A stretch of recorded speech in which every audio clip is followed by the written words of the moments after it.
How were James Bond's iconic gadgets first developed in the early films?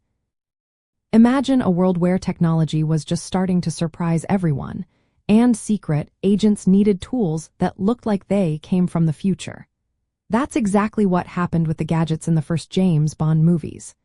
These gadgets were made by combining real scientific ideas from the 1960s with creative design. The film teams wanted spy tools that looked believable but also exciting for viewers. They looked at emerging technologies like mini cameras, laser beams, and communication devices that were just being invented or tested at the time. The very first Bond film, Dr. No, came out in 1962. It showed simple gadgets like a Geiger counter, which was a real device used to detect radiation.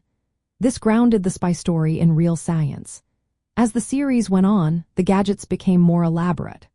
For example, in Goldfinger, the famous Aston Martin DB5 was equipped with gadgets like an ejector seat and revolving license plates.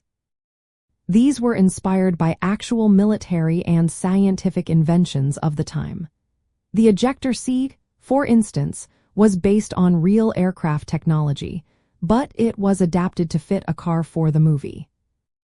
Other gadgets, like the jetpack in Thunderball, were based on the Bell Textron rocket belt, a real but limited military device.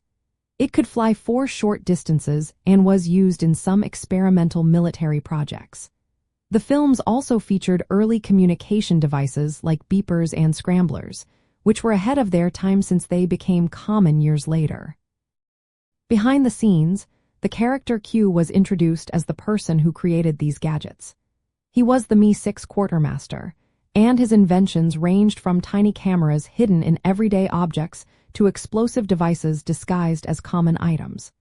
This made the gadgets seem more believable and part of a real spy universe.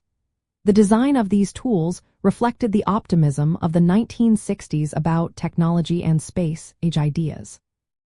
The gadgets in these movies weren't just for show.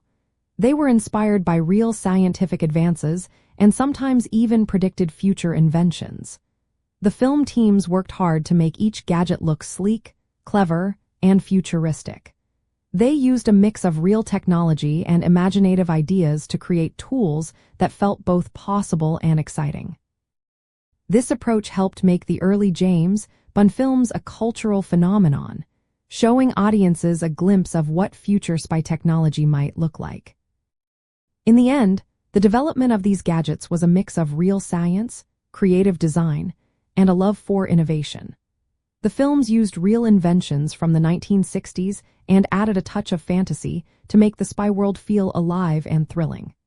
This mix of imagination and reality is what made Bond's gadgets so memorable and set the stage for the many high-tech tools that followed in the franchise.